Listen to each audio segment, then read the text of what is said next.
մեկ զանգակոճակը միացեք մեր ալիքին, հետևեք մեր ալիքի թողարկումներին։ Այսօր մեր տաղավարում է միջազգայնագետ, վերլուծաբան, մեր ալիքի վաղեմի բարեկամ Դավիթ Կարապետյանը։ Պարոն Կարապետյան, բարև ձեզ եւ շնորհակալություն մեր հրավերի ընդունելու Ես եմ շնորհակալ հրավերի համար։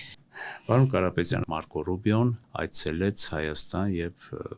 մոտավորապես 1 ժամյա այց ունեցավ օդանավակայանում։ 40 րոպե տևած այց ունեցավ եւ անմիջապես նորից վերադարձավ։ Շատ մեկնաբանություններ կան այս այցի վերաբերյալ, կուզենամ ձեր մեկնաբանությունը, ինչով էր պայմանավորված այդ այցը։ Շնորհակալ եմ կարևոր հարցադրման համար։ Ոմանք գերագնահատում են այդ այցը պայմանավորված կարևորագույն փաստաթղթերի ստորագրման, ոմանք թերագնահատում են կամ առհասարակ չեն արժևորում են ինչ որ ստորագրվել է, բայց հանուն արտահայտության, երբ որ արդեն իսկ ունենք փաստեր, թե այցելության նպատակը ինչն էր, իմի բերելով փաստաթղթերը, խոսակցությունները, կարծիքները եւ առողջ դատողությունը, երբ որ այս հարցում դնում ենք որպես հիմք, գալիս ենք այն համոզման, որ 40 րոպեանոց այցի հիմնական գերնպատակը որոշ հարցեր ճշգրտելն էր, այսպես ասած ոտքի վրա ճշգրտելն էր, եւ հետեւաբար, երբ որ իմի ենք բերում տեղի ունեցած արողակարգային եւ ոչ արողակարգային ուրեմն փաստաթղթային գործարքը, գալիս ենք այն համոզման, որ ստորագրվել է Հայաստանի համար աննախադեպ մի փաստաթուղթ, որը ձևակերպվում է հետևյալ կերպ՝ կրիտիկական միներալների, հանքանյութերի եւ հազվագյուտ մետաղների մասով պայմանավորվածությունների շրջանակներում պայմանագիր, համաձայնագիր շահագործման, տնօրինման, կառավարման, հետեւաբար կմախ կա այդ պայմանագրի, բայց այստեղ շատ տարակուսելի հարցեր կան առաջացած, որոնք որ իրենց պատասխանների ուրեմն միանշանակ արկայությունը պետք է տեսնի հայ ժողովուրդը, որովհետև խոսքը գնում է հայկական հայ ժողովրդին վերաբերող ռազմավարական կարևորություն ունեցող ընդերքի մասին, բնական ռեսուրսների մասին, որի տնօրինում ասեմ, տիրապետում ասեմ, համատեղ շահագործում ասեմ, տպավորություն է, որ վստահվել է Միացյալ Նահանգներին։ Այսպես ասած, եթե մինչև այս պահը խոսվում էր ռուսական ծիրից դուրս գալու, որտեղ տարբեր ձևակերպումներ կան, գիտեք, ծայրագավառ, չգիտեմ, պլացդարմ, պոլիգոն եւ այլն, հիմա ինձ մոտ տպավորություն է, որ հատկապես այդ պսևդո արևմտամետ քաղաքական գործիչներին եւ մերձիշխանական, այդ մամուլի ներկայացուցիչներին տպավորություն է, որ իրենց համար ավելի նախընտրելի է օրինակ ռուսական ծիրից դուրս գալ, բայց ունենալ մեկ այլ տեր տիրական, չեմ վարանի այդ բառը ասեմ, այսինքն իդեմս հեգեմոն մեկ այլ գերտերության, իդեմս նաև ստացվում է Միացյալ Նահանգների եւ նախագահ Թրամփի, բայց այսինքն ինքնիշխանությունից խոսեն, տարածքային ամբողջականությունից խոսեն, երկրի գործերին չմիջամտելուց խոսեն, բայց ստացվի, որ ամերիկյան այս տարբերակը ընդունելի է, առարգելի չէ, բայց ռուսական տարբերակը սրերով գիտեք դիմավորում են։ Հետևաբար այս մասով եւս կա վերապահումներ, որովհետեւ այն ինչ քաղաքականություն է վարում Միացյալ Նահանգները, այդ նույն քաղաքականությունը վարել է Ուկրաինայի հետ, նույն այդ հանքանյութերի, մետաղների շահագործման, գիտեք հայտնի գործարքը։ Սա նույն Ուկրաինայի, որովհետեւ այո, այդ կրիտիկական մետաղներն ու հանքանյութերը նրանց պետք են, հասկանալի մի շարք պատճառներով, այդ նույն քաղաքականությունը Միացյալ Նահանգները վարել է Կոնգոյի հետ, նման քաղաքականություն, այսինքն բնական պաշարների եւ ռեսուրսների վարում է Սաուդյան Արաբիայի հետ,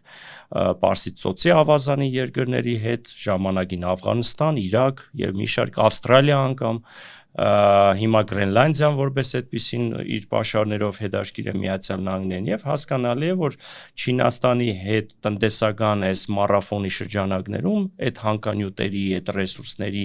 տիրապետելը դա գերխնդիր է Միացյալ Նահանգների համար, սա ավելի շատ գեոպոլիտիկ հարց է։ Եվ այս մասով ստացվում է, որ նրանք տիրապետում են այդ տեղեկատվությանը, որ Հայաստանի ընդերքը հարուստ է նման հանքանյութերով եւ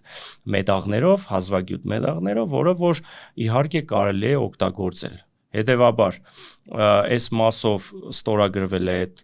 պայմանագրերը, մի շարք պայմանագրեր, այստեղ ինչպես ասեցի, տարակուսելի է, թե ինչ համաձայնության շրջանակներում, ինչպեսի տնօրինման շրջանակներում է դա լինելու, ինչ հարաբերակցությամբ շահագործումը ինչպես, որպես հանկարծունաբերությունը այդպես որպես այդպեսին ինչ կառավարման ուրեմն սցենարով են առաջ տանելու, ոնց է լինելու արդահանումը, օգտագործումը, այդ ապրանքների ուրեմն իմի բերումը որպես մետաղներ, հա, այսինքն այդ ամեն ինչը մի շարք լուրջ հարցեր է առաջացնում, ընդ որում ասեմ, դա այն մետաղներն են ու այն հանկարծունաբերության այն ոլորտն է, որը որ ենթադրում է առելի տարածքներ որպես այդպեսին, այսինքն երբ որ դու նման մեծ ծավալների, հանքանյութերի ու միներալների արդյունաբերությամբ ես ուզում զբաղվես, դա նախ բնակավայրեր պետք է տարածաշրջանում 20 կիլոմետր, մինիմում 20 կիլոմետր շարավիղով չլինեն, իսկ Հայաստանը խիտ բնակեցված երկիր տարածք է, հետևաբար այստեղ նաև այդ խնդիրն է, տեսեք, եթե Ղազախստանի օրինակով բերենք, Ղազախստանը անծայրացիչ տապաստանային երկիր է, այնտեղ կարող են այդպես, որտեվ հարյուրավոր կիլոմետրերով չկար բնակչություն, բնակավայրեր եւ այլն, Հայաստանի պարագայում դա ել չասեմ են աղետները, բնական աղետները, որ կարող են տեղի ունենալ, հետևաբար այստեղ շատ բարդ հարցի առաջ են գալիս, թե ինչ հաշվարկների արդյունքում է դա ամեն ինչ եղած, իսկ առհասարակ նաև այցը որքան էլ ընդամենը 40 րոպեանոց այցեր, հա, անգամ Զվարթնոց օդանավակայանից դուրս չեկան, անգամ վարչապետի հետ հանդիպումը տեղի չունեցավ, իհարկե այդտեղ ինչ որ արդարոց բան ես չեմ տեսնում, որքան էլ որ պետ քարտուղարներ վերջի ժամանել, ամենայն դեպս կնքվեցին այդ պայմանագրերը, բայց այստեղ նաև հասկանալի էր ընդհանուր այսպես ֆոնը ինչի մասին էր նաև, այստեղ իմ կողմից վերը թվարկած պայմանագրերի ստորագրումը եղավ, այստեղ եղավ մի իրավիճակ, երբ որ կարելի ասել, որ Միացյալ Նահանգների ռազմավարական ներկայության ամրապնդեց ավելի շուտ, այսպես ասած, տարածաշրջանում, թրիպի մասով գիտեք, արդեն իսկ գործնական փուլի արձանագրելու մասին հայտարարություն եղավ, սա նաև հարավային Կովկասի ինտեգրումներ, այսպես ասած, արևմտյան աշխարհատնտեսական համակարգին, այստեղ մենք տեսանք, որ նաև այս ամեն ինչի շրջանակներում հասկանալի է, որ սա Իրանին եւ ՌԴ-ին շրջանցելով նոր միջանցքային ճարտարապետության ձևավորումներ, որովհետև այդ ճանապարհները, որ մինչ այնց անցնում են, տեսեք, սա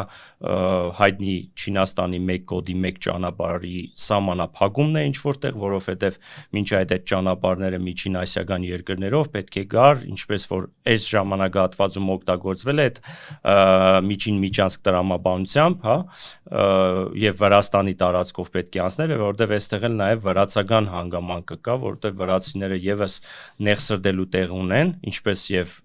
Իրանը եւ ուրեմն Ռուսաստանի Դաշնությունը, ինչպես ասեցի, որովհետև Հայաստանի տարածքով է անցնելու այդ ճանապարհը, հայտնի 40 կիլոմետր հատվածով Սյունիքյան,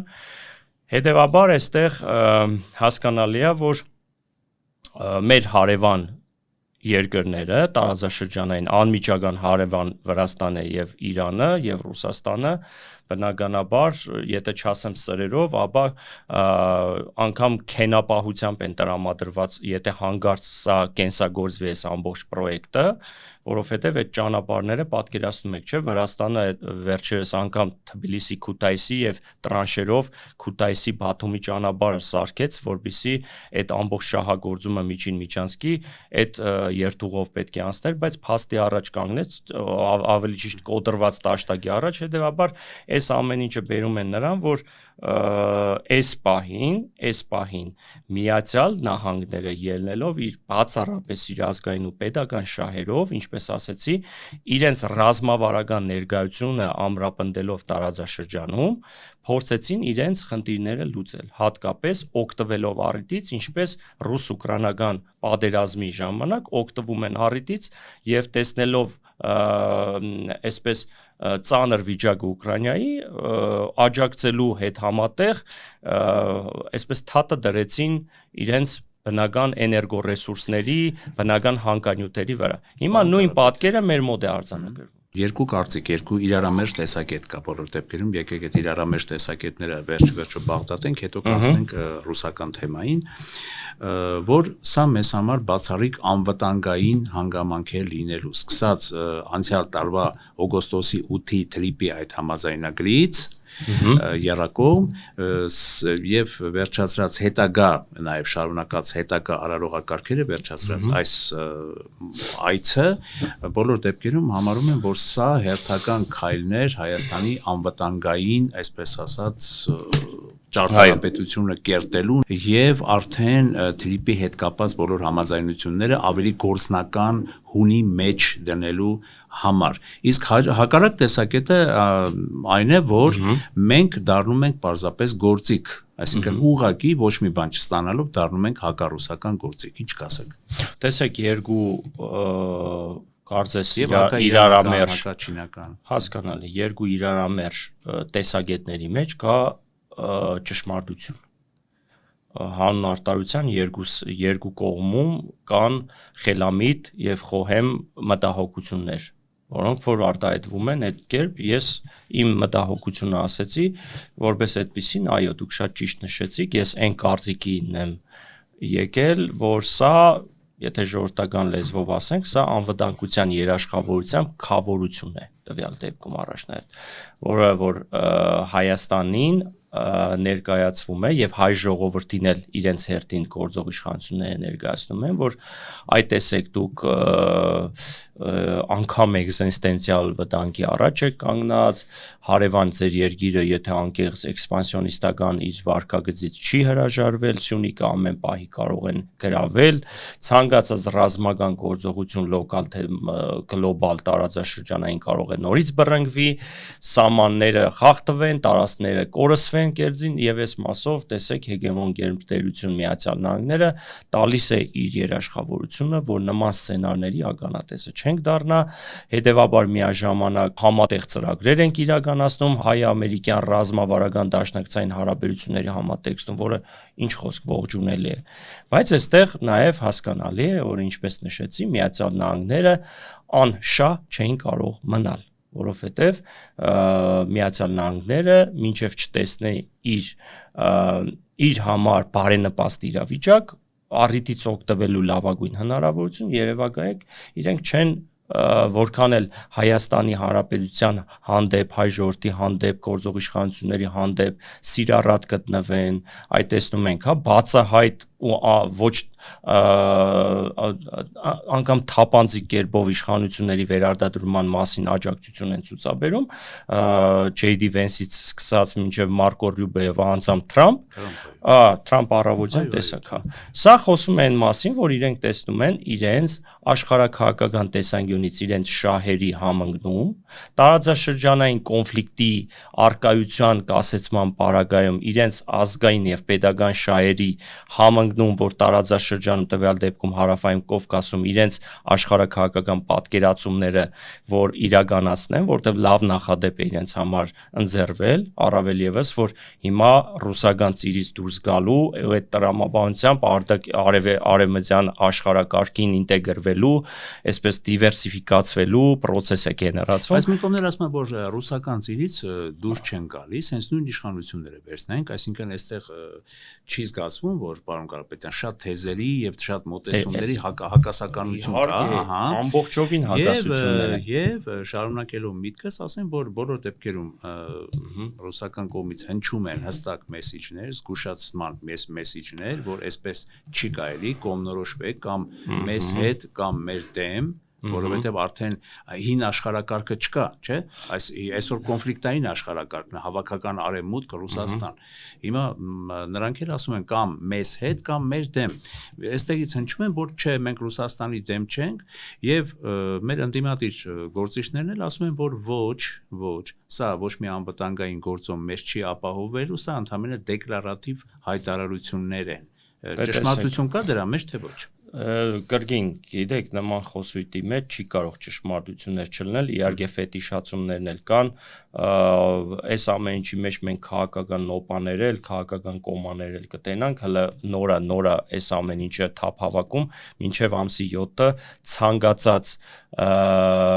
վտանգավոր թեզիս ու միտք կարող է հնչի, որի մեջ լինի իրոք անվտանգության սեգմենտին խանգարող ինչ-որ դրվագներ, մտահոգություններ, որը որ սթափ մարդը կարող է որպես մտահոգություն դիտարկի եւ ընդհակառակը, հա, ասի որ դա արեստածին այդ հայտնի հիբրիդային պատերազմի արդյունք է եւ տակը ոչինչ չկա։ Բայց այստեղ տեսեք, ինչի գիտեք, այդ երկընտրանքը որ կա, հիմա էլ արեստական ստեղծված ինչ որտեղ, հա, եթե դու Միացյալ Նահանգների հետ ես, ուրեմն Ռուսաստանին դեմ ես եւ այլն։ Դա էլ է արեստական երկընտրանք, հա։ Ինչու, ասեմ ինչու, որովհետեւ տեսեք,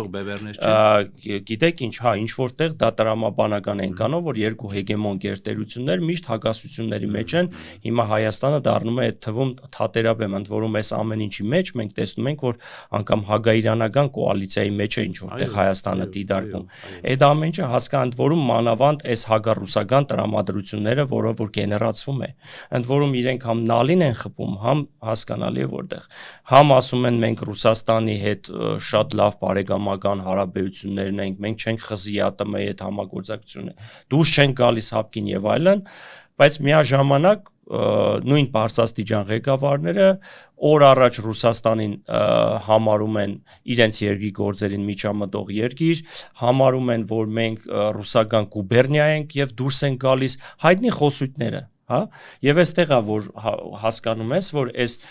քաղաքական ֆինդուֆլուշկեկի մեջ ընդամենը ժողովուրդն է տուժում, որովհետեւ չի ըմբռնում, թե հիմա ով էր ճիշտ, ով էր սխալ, բայց փաստը այն է, որ այսօրվա դրությամբ ռուսները հստակ դիրքորոշում են հայտնել, այո, ընդ որում վարկագիծը հետեւյալն է, իրենք նույն խոսույթով են խոսում, ինչ որ մենք ենք խոսել ժամանակին, տեսեք, իրենք ասում են դուք ամիսներ առաջ, ընդ որում այդ խոսույթը հիմա էլ է ակտուալ, երբ որ հիշում եք, հարցնում են, ասում են հապկից դուրս գալու եք, իրենք այսպես ըստ իրենց պատկերացումների դիվանագիտական հնարքներ էին բանեցնում, այսպես ճարտասանություն էին անում, բա թե մենք հարցը թե մենք ենք դուրս գալիս հապկից, թե հապկն է դուրս եկել Հայաստանից եւ այլն, ու այդտեղ մարդիկ ասում են լավ կողմնորոշվեք, իրենք ասում են կողմնորոշվելու խնդիր չունենք, մենք սառեցնում ենք հարաբերությունները հապկի հետ։ Հիշում եք, մենք էլ ենք քննարկել, որ սառեցում այտենց քաղաքական կատեգորիա չկա, զավեշտի ժանրից բան է։ Կամ դու ինքնակամ դիմումը գրում ես դուրս ես գալիս, դու կաշկանդված չես դա անելու, իսկ մենք մինչև հիմա դուրս չեկանք։ Անգամ այդքան մտահոգությունների, երբ որ այդքան մեղադրում ենք հապկին, չէ, որ այդ դուք ձեր պարտականությունները չեք կատարել, մենք հավուր պատշաճի դիմումը գրել ենք, զգուշացրել ենք, բայց արեք տեսեք դուք մեզ չօգնեցիք։ Ու այստեղ իրենք հիմա ինչ են ասում։ Իրենք ասում են ամսի 28-ին, այսինքն այսօր, Ղազախստանում, երբ որ պետք է տեղի ունենա ԵԱՏՄ գագաթնաժողովը, լավ է որ գոնե Մհեր Գրիգորյանին ճանապարհել են այնտեղ։ Չի բացառվում, որ ժամեր անց մենք ականատես դառնանք մի իրավիճակի, երբ որ հստակ ուղերձ հղվի Հայաստանին, որ կողմնորոշվիր, որտեվ այն հայտնի երկու աթոռների նստելու քաղաքականությունը չի լինելու այսուհետ։ Այսինքն կողմնորոշվիր, այնպես չի, որ դու հիմա կոնֆորմիստորեն նստած ես, ասում ես մենք ԵԱՏՄ անդամ ենք, այնքան ժամանակ ինչքան որ հարմար է մեզ, երբ որ Եվրոմիությունը մեզ ընդունի, մենք այդ ժամանակ դիմումը գրենք դուրս, ես մարդիկ ասում են այդպես չի լինում, եղբայր։ Դու այդպես չի է, որ հիմա քեզ հարմար է դու օգտվում ես մեր բարիկներից, ԵԱՏՄ շրջանակներում, հիմա դու մնաս, երբ որ քեզ հարմար չի, արդեն դուրս ես գալիս, այդպես չի լինում։ Մանավանդ որ դրանք անհամատեղելի են այդ հասկացությունները, եթե տնտեսական ֆակտորով ես դիտարկում։ Հիմա այս նույն տրամաբանությամբ իրենք էլ հասկանում են, որտեղ այստեղ հարցեր կարող է հնչեր, իդեպ ես այդ մասով ծավալուն հարցազրույց եմ տվել, առայն թե լավ կարող են ԵԱՏՄ անդամ երկրները կոնսենսուսի արդյունքում Հայաստանին դուրս անեն հապկի անդամակցությունից։ Չկա նման հասկացություն։ Այդ վերպետական եւ մի շարք վերպետական կառույցներում չկա նման հասկացություն, որ ինչ որ երկրին անգամ 100% քվեների արկայության պարագայում դա թողում են այնպես իրավիճակ ու ամենախելամիտ տարբերակը, երբ որ այդ պետությունը ինքնահանգամ սեփական դիմումի հիման վրա դուրս է գալիս։ Հիմա Հայաստանը դա դուրս չի գալիս, նրանք միակ գործիքը, որ կարող են բանեցնել, այսինքն որպես քաղաքական ճնշում, ուլտիմատում, անունը ինչ ուզում եք դրեք, դա այնն է, որ ստիպեն Հայաստանին կամ ինքնակամ դուրս գա եւ դա ներկայացնի, որ դա սեփական դիմումի վրա է, կասեմ հիմա։ Եվ երկրորդ տարբերակը դա այնն է, որ երբ որ քաղաքական ճնշում են գործի դնում ու որ վերադառնանք իմ նախորդ ասածին, ասում են հետեւյալը. մենք էլ սարեցնում ենք մեր հարաբերությունները Հայաստանի հետ, ԵԱՏՄ-ի։ Արդյունքում տեսակ, այսօր առավոտ պարզ դարձավ, որ Ծիրանի արտահանումը արգելվել է։ Ծաղիկների պատմությունը գիտեք Լարսում ինչ է եղել։ Միշտ բանջարեղենի, գյուղմթերքի ուրեմն մուտքը Ռուսաստան արգելվել է։ Այն էլ սեզոնին է։ Պատկերացնում եք, չէ՞, ինչ ահռելի միլիոնավոր վնասներ է հասցվում հայ ժողովրդին, տնտեսվարողին, հատկապես գյուղացիներին։ Հիմա հասկանում ենք, չէ՞, որ նաև տնտեսական դիվերսիֆիկացիա։ Տեսեք, ես միշտ ասել եմ, եղբայր, եթե դուք մեծ փրտում եք խոսելով, թե մենք հիմա այդ գազը փակենք, ընդ որում գազի սակագնի փոփոխման հարցն էլ այսօր դրվե։ Հեղուկ գազի քննարկում են գնագոյացումը փոխելու մասով։ Այս ամեն ինչը, երբ որ ժամանակին ես ասում եի մեծ խոսելու փոխարեն, եթե դուք ունեք ալտերնատիվներ, դուք այդ ալտերնատիվները, այլ ճանապարհներ, երկրորդ, երրորդ տարբերակներ մինչև չունեք, այդեն ձեզնից մեծ ձեզ լեզուն երկար մի թույլ տվեք խոսել։ Ես հիմա ուզում եմ հասկանամ, երբ որ հայ ժողովրդին փաստի առաջ կանգնացնեն ու գազի գինը ինչպես որ $170 գալիս ասնում է, դառնա այն գնի, ինչը որ եվրոպական միության երկրներն են ստանում։ Մինչև $500-600 մենք ինչ ենք անելու, հայ ժողովուրդը գոհ է մնալու։ Այսինքն կամ մենք ունենք ալտերնատիվ, մենք հասկանում ենք, չէ, որ սրանք թուրք-ադրբեջանական տանդեմից օգտվելու են այդ էներգորեսուրսների մասով, անգամ Իրանից չեն կարող վերցնել, որտեվ Իրանը նախ խնդիրներ ունի բավարարման հետ կապված, ներքին Իրան բավարարման հետո նոր մեզ տալու, տրանզիտային, տրանսպորտային խնդիր կա այդ ամեն ինչը բերել հասցնելու։ Եվ հասկանում ենք, որ այսօր որ հիմա այդ բենզին են, մի քանի ուրեմն բարել նավթ են բերում բան, ուրեմն հասկանում են, թե դա միակ տարբերակը մեր ալտերնատիվ։ Վարչապետը ասում էր, չէ, ասում էր մենք չենք մնացել սրա նրա հույսին։ Հարց չկա, չենք մնացել, շատ լավ է, որ դու այնքան ինքնաբավ ես, եթե դենց կա իրականում, որ դու չմնաս ռուսական գազի հույսին։ Բայց ես հարց եմ տալիս, այս պահին դու ունես ալտերնատիվ գազ։ Եթե ունես որտեղից է գալիս, նվաստից մի հատ ասեք այդ որտեղից է այդ գազը, որը ապահովելու է ամբողջ հայ ժողովրդին։ Ընդ որում հեղուկ գազը։ Ասենք փորձենք հասկանալ, ասենք Թուրքմենիան։ Չէ, ես ախր ասելով հոչի Ադրբեջանի կան, չէ, դադարգամիտ բանը ծանծաղամիտներ, որոնք ինչ են ասում է բանա, դե մենք Լարսի հույսին հո չենք մնալու։ Եղբայր, ես չեմ ուզում Լարսի հույսին մնամ։ Ես ինքս չեմ ուզում Լարսի հույսին մնամ, բայց հարցը չէ, Լարսը մի օր փակում են, տենում ես տնտեսական միլիոնավոր դոլարների կորուստ ես ունենում, վնաս ես կրում։ Դու Լարսին փոխարինող ալտերնատիվ ստեղծել ես քեզ համար, ապահովել ես, որ Լարսի փակելը քո վրա նման միլիոնավոր դոլարների տնտեսական վնաս չգա։ Դու դա արել ես, չես արել։ Հիմա դու ինչի մասն, դու ունես շրջափակման մեջ գտնվող պետություն, առնվազն երկու երկրների կողմից երկու հարևանների ես բայն։ Դու ում հետ ես ինչ, ասում է չէ, մենք օգտվում ենք արդեն իսկ, ընդ որում կրգին ֆետիշացնելով, մի ծափ ծիծաղով ներկայացնում են, թե Կարս ախրքալակ երկաթուղուց ենք օգտվելու, մեզ տվել են հնարավորություն մեր իր ապրանքը հասնելու է այդպես Եվրոպա։ Ասում ես, եղբայր, ինչ պայմաններով են դա տվել։ Դուք ո՞նց եք պատկերացնում, այդ նույն տրանզիտը, որ պետք է հասնի Վրաստան հադի սահմանը, էլի նույն միջանցք տրանզիտային տարբերակով Վրաստանի տարածքը օգտագործելու համար օգտագործվի հարկ վճարվի, մաքսային այդտեղ հարկ վճարվի, օգտագործելու համար այդ տրանզիտը արդեն իսկ երկաթուղին։ Դու ինչքան է կազմելու ընդհանուր կշիռը, այդ գումարային կշիռը ինչ է գալիս, որից հետո մի հատ համեմատենք, որն է հարմար տարբերակ։ Այս ամեն ինչը խոսում է նրանից, որ սրանք ընդամենը պատեհապաշտ արկածախնդիրներ են, որոնք որ ալտերնատիվ տարբերակներ դեռ չեն ստեղծել, մեծ խոսում են ինքնիշխանության ձեռքբերման, նոր պետության կայացման, հա, այս զենքեր են ցուցադրում, սպառազինություն, տպավորություն մարդկանց մոտ ստեղծում, թե հենց նոր են իրանք այդ ստեղծել, գնել, արտադրել, որ իրականում այդպես էլ չի։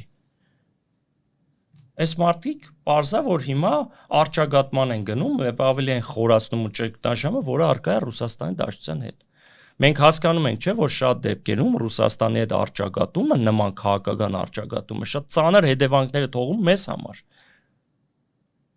Ես այդ սթափությունն եմ ուզում գտնեմ, թե երբ են սթափվելու, հասկանամ, որ այդ ջրբաժանը, որ կա, որ խորացնում են ավելի շատ, դա մեր շահերից չի բխում։ Մի տեսակետ էլ կա, պարոն Կարապետյան, այսինքն այս դուք ասեցիք այդ արճակատումը, շատերը սա այսպես վերագրում են որպես նախընտրական, ասում են, թե նախընտրական պահեր են, այնտեղից էլ մեսիջներ են գալիս որոշակի հարցերի շուրջ, դրա մասին ինչ կասեք, որ փորձենք ամբողջական ձևով հանուն արդարության ասեմ, սա ինչ որտեղ շոու կարող է լինել, չի բացառվում եւ շատ դեպքերում ուրիշ բան է ներկայացվում, բայց հետ կուլիսայինում ուրիշ բան լինի, չի բացառվում, ոչ մի բան մեծ քաղաքականության մեջ ոչինչ չի բացառվում, ոչինչ չի բացառվում։ Ուրիշ բան, որ այո, ռուսական կողմը ունի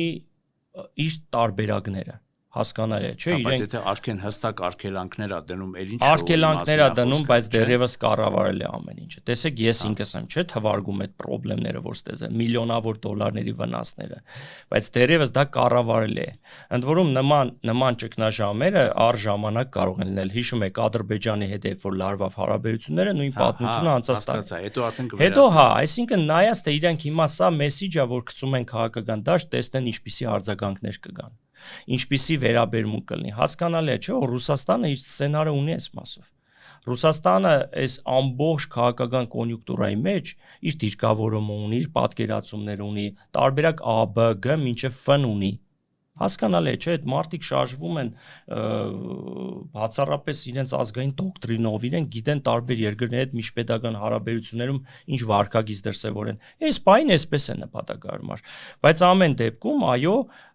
հասկանալի է, որ իրենց համար քիմքին հաջո իշխանությունները պետք է ստեղ, եթե անգամ լավ ձևակերպում է, այդպես չասեմ, մարդիկ, որոնք որ Ռուսաստանի հետ անգամ եթե ոչ եղբայրական, բարեդրացիական հարաբերությունները,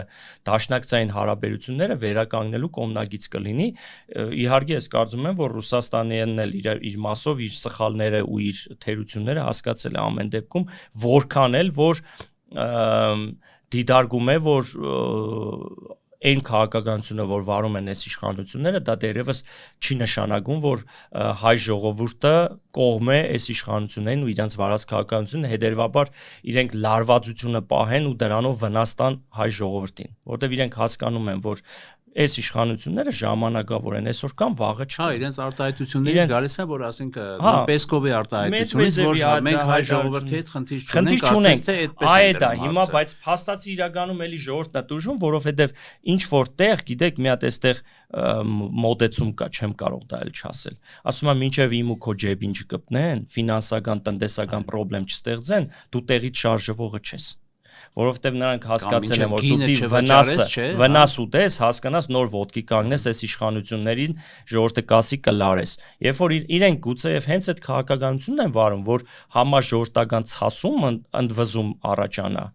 այս իրավիճակի հետ իրենք չհարմարվեն եւ արդեն հասկանան, որ կոլապս են ստեղծվում, ավտոմատ արդեն այդ ամեն ինչը տանում են նրան, որ անհանդուրժելի է դառնում այս իշխանությունները, ելնում են ու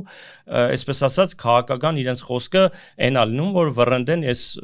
գործող իշխանությունը։ Չի բացառում, նրանք հիմա թողում են դա, այսպես ասած, եւ այնպես է չի, որ Պուտինը հայտնի իր խոսությունում ասում էր հարակվե անցկացրեք, տեսեք, ուզում եք դուք Եվրոմիություն, թե ԵԱՏՄ մնանք։ Հիմա փաստը այնա, որ զարմանալին որն է, զարմանալին որն է, ես ինչ եմ տեսնում, այն մարդիկ, ովքեր որ թափահարում էին, թե օր առաջ պետք է հապկից դուրս գանք, ՕԴԿԲ-ից դուրս գանք, ԵԱՏՄ-ից դուրս գանք եւ այլն, այս պահին այդ նույն մարդիկ հակառակը ասում է փորձում են մեզ այնպես անել, ընդդիմությանն են մեղադրում կրկին, որ իրենք են հրահրում, որ հայ-ռուսական հարաբերությունները վատթարանան, այն պարագայում, որ ոնց թե մենք դուրս գանք ԵԱՏՄ-ից, ոնց թե մենք դուրս գանք ՀԱՊԿ-ից։ Այն մարդիկ, որոնք որ այս իշխանությունների ներկայացուցիչներն են ու ամենօրյա ռեժիմով թափահարում են, թե օր առաջ իշխանությունները պետք է մենք դուրս գանք, որտեղ մենք ինքնաբավ ենք, մենք իրանց կարիքը չունենք եւ այլն։ Հիմա համ մեխին են խփում, համ նալին են խփում, ես ուզում եմ հասկանամ, լավ, այս արկածախնդրությունը ամսի 7-ով սպառվելու է թե ոչ։ Պարոն Կարապետյան, շնորհակալություն, եկեք այսպես ասած տոնայնության վրա փորձենք այսօր եզրափակել եւ սպասենք դրական միտումների, որովհետեւ տեսեք կարծիքներ, տեսակետներ հնչեցրեցիք, որ դեռ պիտի սպասել։ Երևի թե ժամանակը ցույց կտա, այո, հունիսի 7-ից հետո երևի թե շատ բան կպարզվի, բայց դա չի նշանակում, չէ, որ պիտի մենք շատ հանգիստ լինենք, մենք պիտի բոլոր դեպքերում լինենք աչալուրջ, որովհետեւ կարող են լինել շատ վտանգավոր ոչ հայանպաստ, ոչ մեզ համար պետականանպաստ զարգացումներ։ Չի բացառում։ Շնորհակալություն։ Ես եմ շնորհակալ։ Armix News ալիքի եթերում ժամանակի ձայնը հաղորդաշարի հերթական թողարկումն էր, մեր տաղավարում էր միջազգայնագետ վերլուծաբան Դավիթ Կարապետյանը։ Շնորհակալություն, այսօր այսքանը կհանդիպենք։